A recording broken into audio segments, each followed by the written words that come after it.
पुढील वर्षी म्हणजेच 2026 या वर्षासाठी MPSC आणि UPSCची तयारी करणाऱ्या सर्व विद्यार्थ्यांसाठी द ऑफिसर युअर पर्सनल मेंटरच्या वतीने येत्या 10 जूनपासून ऑफलाईन पद्धतीने बॅच सुरू होत आहे. मित्रांनो, बॅचचं खास वैशिष्ट्य म्हणजे ही बॅच फक्त 25 विद्यार्थ्यांकरिता असणार आहे. NCERT तसेच शालेय पुस्तके यावर 200 पेक्षा अधिक लेक्चर होणार आहे. मुख्य परीक्षेकरिता 600हून अधिक लेक्चर्स होतील, तर पूर्व परीक्षेकरिता 200 पेक्षा अधिकचे लेक्चर होणार आहेत. तसेच उत्तर लेखनाचा देखील सराव करून घेतला जाईल. निबंध लेखनाचाही सराव असणार आहे. याचबरोबर टॉपिक वाईज टेस्ट देखील असणार आहे. विद्यार्थ्यांकरिता अधिकाऱ्यांशी संवाद देखील असणार आहे. द ऑफिसर युअर पर्सनल मेंटरचं खास वैशिष्ट्य म्हणजे 1-to-1 पर्सनल मेंटरिंग हा एक विशेष भाग असेल, जो विद्यार्थ्यांकरिता परीक्षेमध्ये यशस्वी होण्यासाठी मोलाचा ठरणार आहे.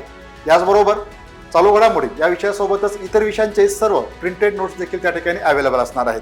10 जूनपासून या बॅचची सुरुवात होत आहे. 10 ते 15 जून दरम्यान काही डेमो लेक्चर देखील असणार आहेत. सकाळी 8:30 ते 10:30 यावेळी या डेमो लेक्चरला प्रत्यक्षात सुरुवात होत असून कोर्सबद्दल अधिक माहिती मिळवण्यासाठी या खाली दिलेल्या नंबरवरती संपर्क साधा. धन्यवाद.